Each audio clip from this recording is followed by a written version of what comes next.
After the end of World War II, the world was split into two, East and West. This marked the beginning of the era called the Cold War.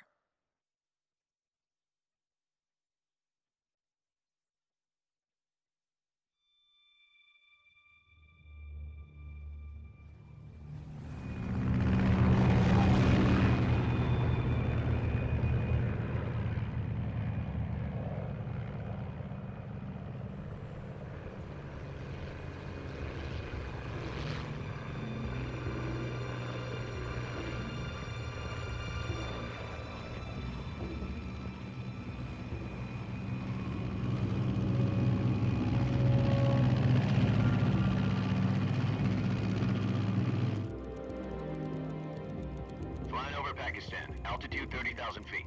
Approaching Soviet airspace. 20 minutes to drop off. Commencing internal depressurization. Equipment check.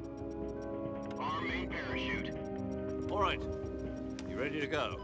Drop zone still showing a high pressure mass. Cav okay. Good. We've got high visibility.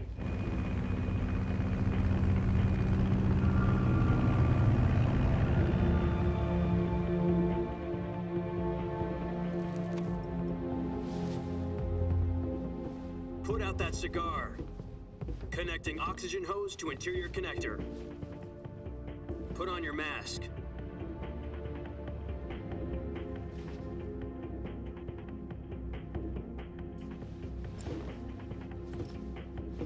Does this panty waste know what he's doing? Approaching release point. 10 minutes to drop off. Hey, are you deaf? He said put out the cigar and put on your mask.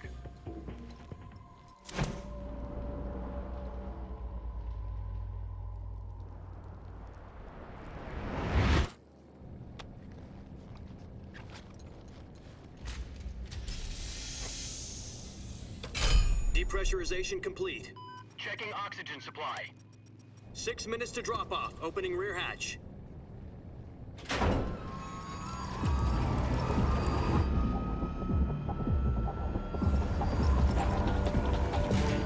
Sunrise.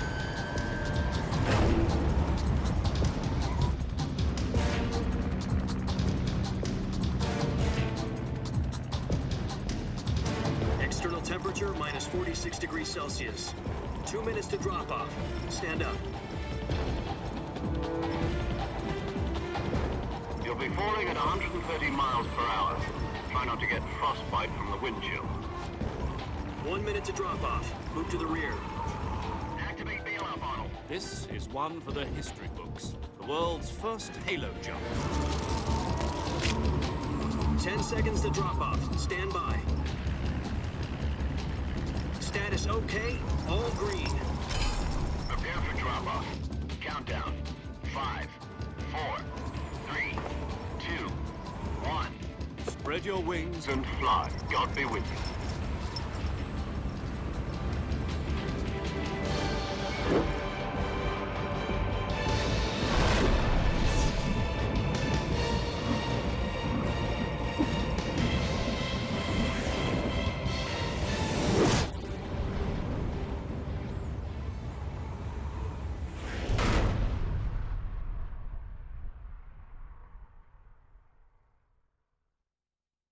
Jack, I've got some important news. The head of the CIA has finally given us the green light for the virtuous mission. Virtual mission? No, the virtuous mission. The future of our Fox unit depends on it. If it succeeds, we'll be officially organized into a unit. Virtuous mission? Sounds like some kind of initiation ritual. You know, don't get cocky. This isn't a training op. Right. So what exactly is this wonderful mission? Well, about 2 years ago, a certain Soviet scientist requested asylum in the West through one of our moles. His name is Nikolai Stepanovich Sokolov.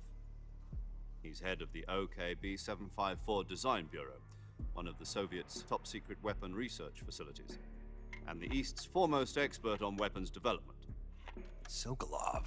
Isn't he that famous rocket scientist? The very same. On April the 12th, 1961, the Soviets achieved the first manned spaceflight in history. The Earth was blue, but there was no God. Well spoken.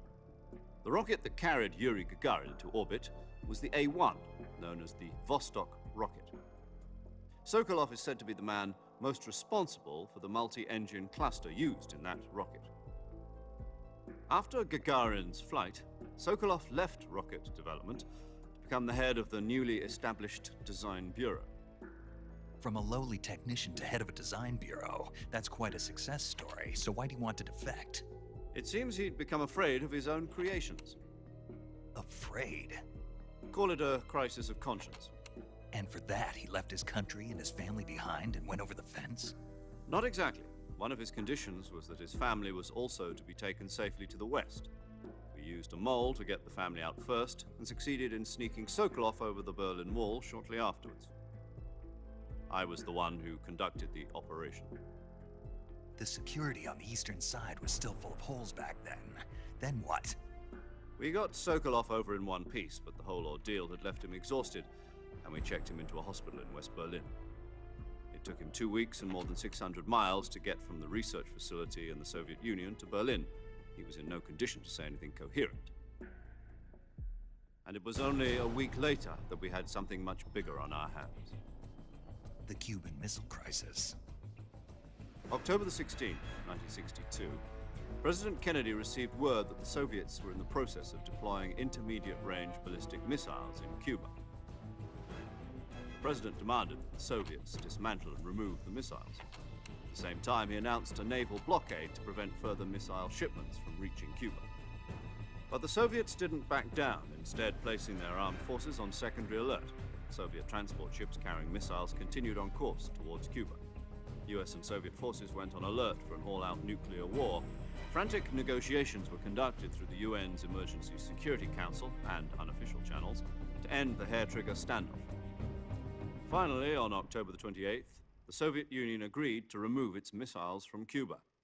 And so the world avoided a nuclear holocaust. But in order to get the Soviets to pull their missiles out, we had to make a deal. You mean the one where the US agreed to remove its IRBMs from Turkey? No. The Jupiter IRBMs deployed in Turkey were obsolete, and we were going to get rid of them anyway. They had no strategic value whatsoever to either the US or the Russians. The Turkey deal was a ruse, a cover story that was fed to the other intelligence agencies around the world. So what did the Russians really want? Sokolov. They wanted us to return Sokolov. You mean the Soviets pulled out of Cuba just to get their hands on Sokolov? That's right.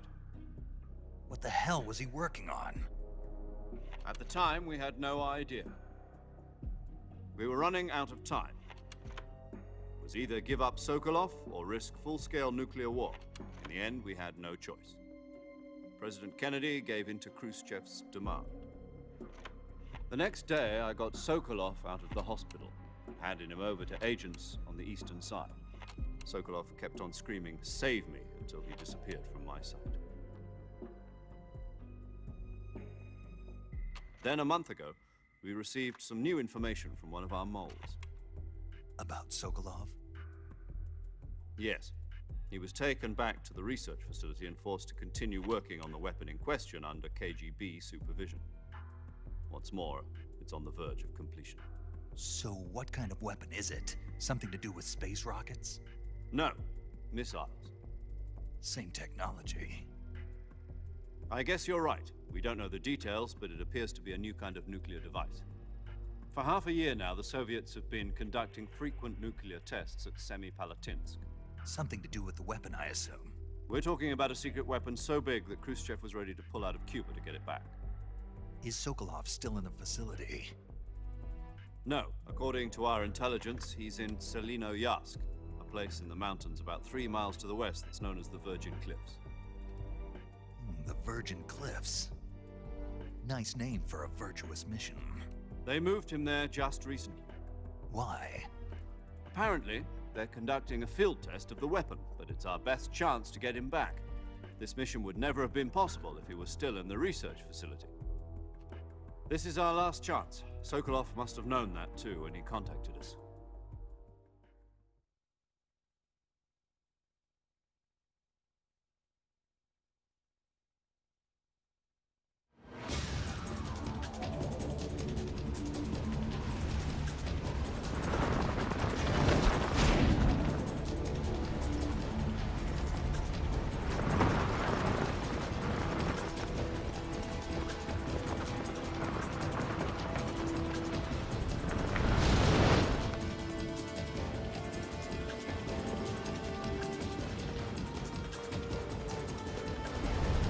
Listen up, Jack. Your mission is to infiltrate Selino Yask in the Soviet mountains, ensure the safety of Sokolov, and bring him back to the West.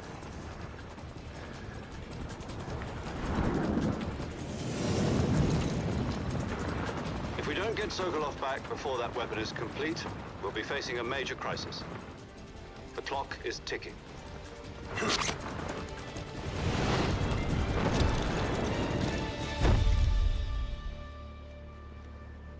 Once we've confirmed the rescue of Sokolov, stand by at the recovery point. A recovery balloon will be dropped at that point. Helium will be pumped into the balloon to inflate it. The process takes about 20 minutes. Once it's complete, the gunship's arm will latch onto the balloon and pull it up. The Fulton surface-to-air recovery system. I'm familiar with the theory. Take it easy. It's been combat-proven. Do you think Sokolov is up to it? The shock will be less than during a parachute jump, and the arm can handle up to 500 pounds. So you're planning on going over the border in a single combat talent? She's equipped with two 6-barrel 20mm Vulcan cannons, as well as two 40mm machine guns. Sounds like she could hold her own against a battalion of tanks. Even with the fuel in the reserve tank, we're facing a 4-hour time limit. If all goes well, it shouldn't take more than a few hours.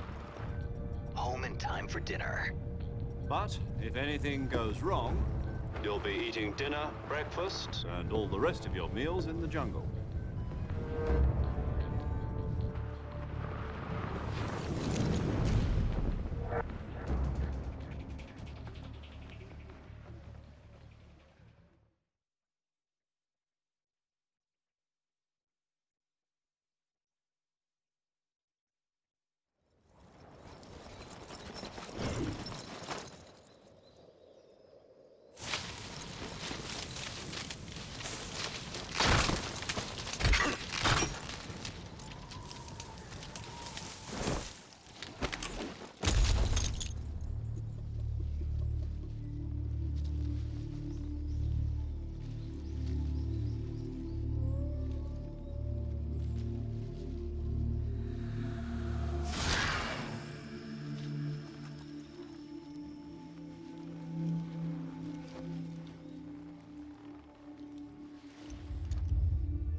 Do you copy? You're already in enemy territory, and somebody might be listening in. From here on out, we'll be using code names to refer to each other. Your code name for this mission will be Naked Snake. I'll be referring to you as Snake from now on. You're not to mention your real name. Snake? What, you don't like snakes? What do you mean? Well, you've eaten one before, haven't you? In survival training. I'm glad to hear that. I don't know if I'd ever order one in a restaurant, but... Be careful, you might not have a choice. What about you, Major? What should I call you? Let's see. I'll be Tom. Call me Major Tom. Oh, and Snake? Yeah, The crew isn't watching anymore. You can take off the disguise now. good idea. This isn't right. Time for the snake to shed his skin.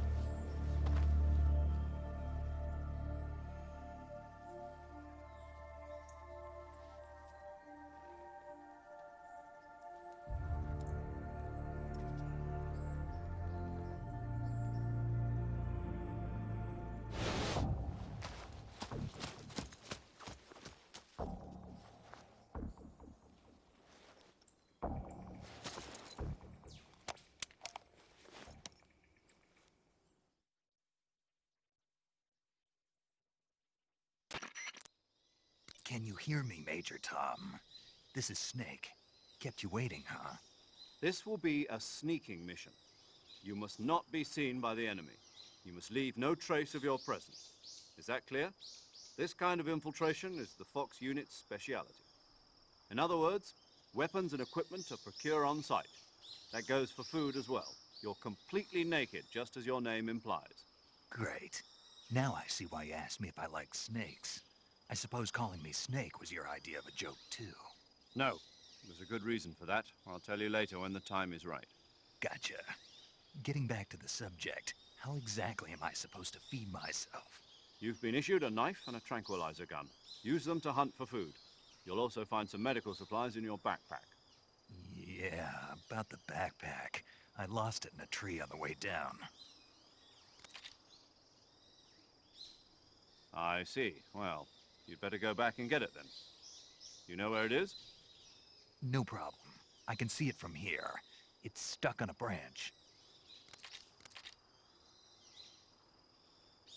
To climb a tree, stand in front of a tree that's covered in ivy and press the action button.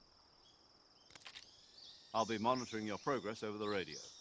We can't risk violating Soviet airspace, but I'll be in the gunship. My frequency is 140.85. I'll give you a call if I need to talk to you. If you need to talk to me, use the send function. Okay, Snake, go get your backpack.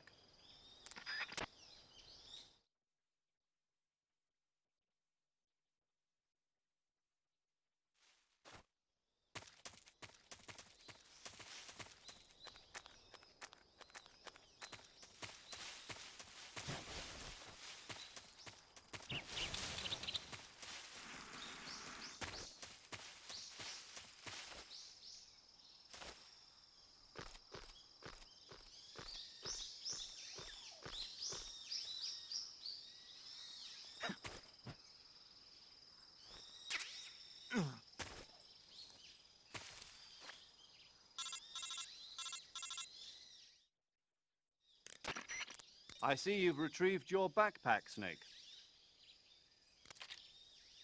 To equip a weapon, it's necessary to take it out of your backpack. In the survival viewer, choose Weapon from the backpack. Your available weapons will be displayed in a window in the upper left. From that list, choose the weapon you want to equip and press the Enter button. For other equipped items, just do the same thing from Item. Got it.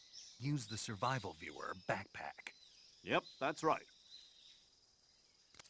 Survival is fundamental to this mission. After you've been out in the field for a while, your stamina will start to drop. If your stamina gets too low, it'll affect your performance. You won't be able to shoot accurately, for example, and your wounds won't heal as smoothly. Keep an eye on your stamina so you don't run out. To recover lost stamina, you can hunt for local flora and fauna. You can use either your tranquilizer gun or your knife to hunt. My only weapon is a Mark 22 Hush Puppy tranquilizer gun? That's right. It's been fitted with its own suppressor. However, the suppressor will deteriorate every time you fire. Once its durability reaches 0, the noise suppression effect will be gone. So don't get too trigger happy with it. The suppressor's durability is shown in the icon. Any weapons and equipment beyond what you're carrying now, you'll have to find as you go. I have to find my own weapons and equipment? Whose crazy idea was this, anyway? Solo covert actions are standard Fox operating procedure. You can't leave any traces of your presence. No weapons, equipment, footprints, sweat, or bodily waste. The same goes for bullets and cartridges, too. Your presence in enemy territory is already a violation of international conventions of warfare. There aren't supposed to be any American soldiers in Russia. It could spark an international incident. You can't let anyone see you. You can't let the enemy know you're there. This is a stealth mission. You're a ghost, Snake, in every sense of the word. And there'll be no rescue if you're captured. The military and US government will deny any involvement in the affair. Then I'll just have to take care of myself, huh? I'm afraid so. You've been given a fake death pill for that purpose. SIS guidelines stipulate that soldiers on covert ops like this one be issued a potassium cyanide capsule. Tape it to your body so you can take it when you need to. How generous of you. Use it if you're taken prisoner by the enemy. It'll send you into a state of false death for a short time. Fooling them into thinking that I'm really dead. So, how do I come back to life? Just take the revival pill. You mean that thing they put in my tooth before the mission? That's the one. But be careful. If you remain in a state of false death for too long, nothing will be able to bring you back. Remember that. I'll keep it in mind. You said this was a solo mission, right? Right. I guess that means I can't count on any reinforcements. Correct. The mission rests entirely in your hands. A real one-man army. Relax. There's a support team ready to back you up over the radio. Who? I'll introduce them to you. This time, survival is of utmost importance. The first member of the support team will be in charge of monitoring your physical condition, acting as a medic, so to speak, as well as recording your mission data. She's a member of Fox as well, and she's here on the gunship with me. She? Hello, Snake. I'm paramedic. Nice to meet you. Paramedic. As in a medic who comes in by parachute. Aren't you going to tell me your real name? Are you going to tell me yours, Mr. Snake? My name, huh? It's John Doe. And they call you Jack for short. You're a regular Captain Nemo. A name means nothing on the battlefield. After a week, no one has a name. What's your name? Jane Doe. Very funny. I wasn't joking, but I'll tell you my name only if you manage to make it back alive. My frequency is 145.73. She's also in charge of recording your mission data. Whenever you want to save, send a message over the reserved save frequency, 140.96. So saving lets me record my mission data. That's right. It also records the state of your health. Good to know. There's one more person I want to introduce you to, Snake. Huh? Speaking of snakes, you remember the boss, don't you? A legendary soldier and your mentor. Actually, it was the boss that got the DCI's authorization in the first place. She's going to be serving as Fox's mission advisor. Boss is? She also helped me plan this mission. She and I were at SAS together. Jack, is that you? How many years has it been? Boss? That's right. It's me. Oh. Talk to me. Let me hear your voice. It's been 5 years, 72 days, and 18 hours. You've lost weight. You can tell just by the sound of my voice. Of course I can. I know all about you. Really? Well, I don't know anything about you. What's that supposed to mean? Why'd you disappear on me all of a sudden? I was on a top-secret mission. Hmm. You didn't need me anymore. But there were still so many things I wanted you to teach me.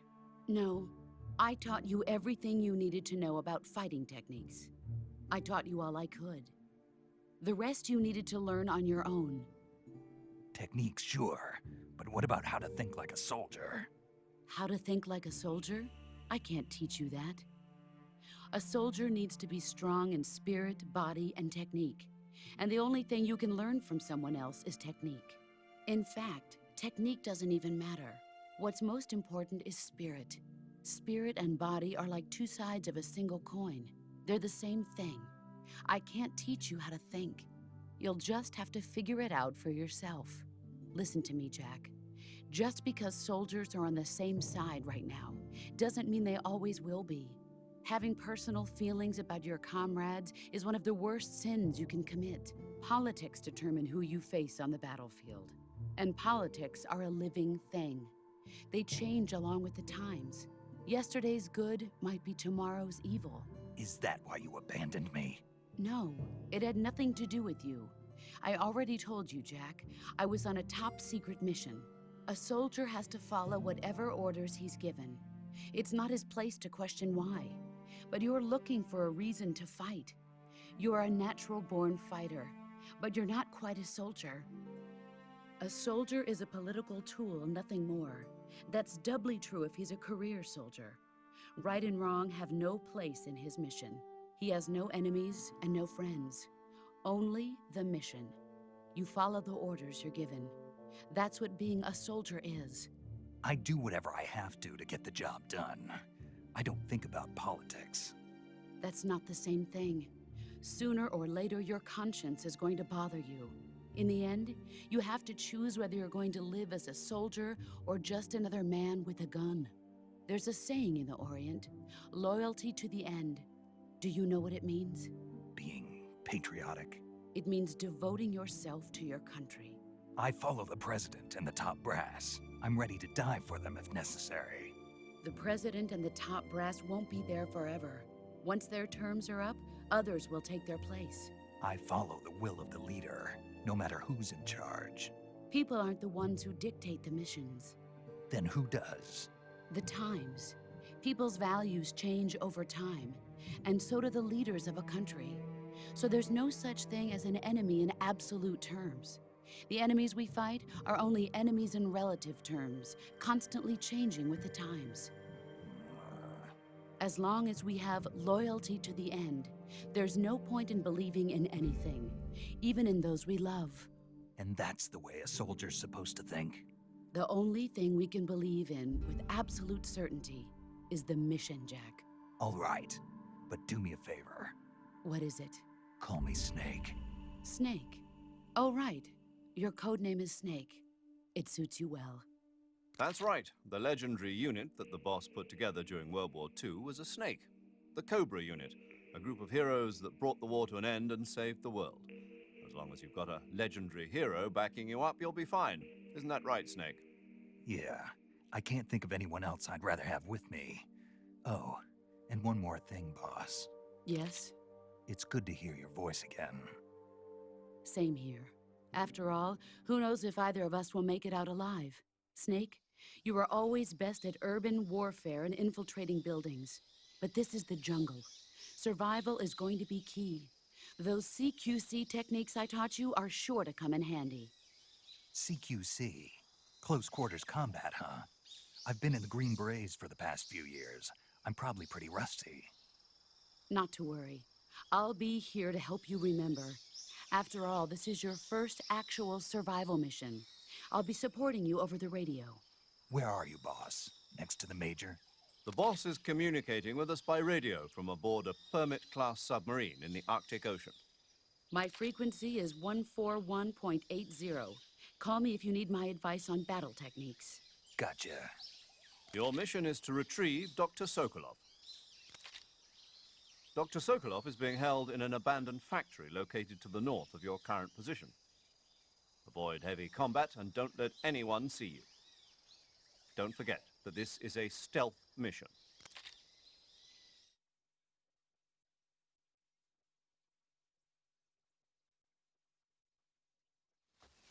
Snake, try to remember some of the basics of CQC.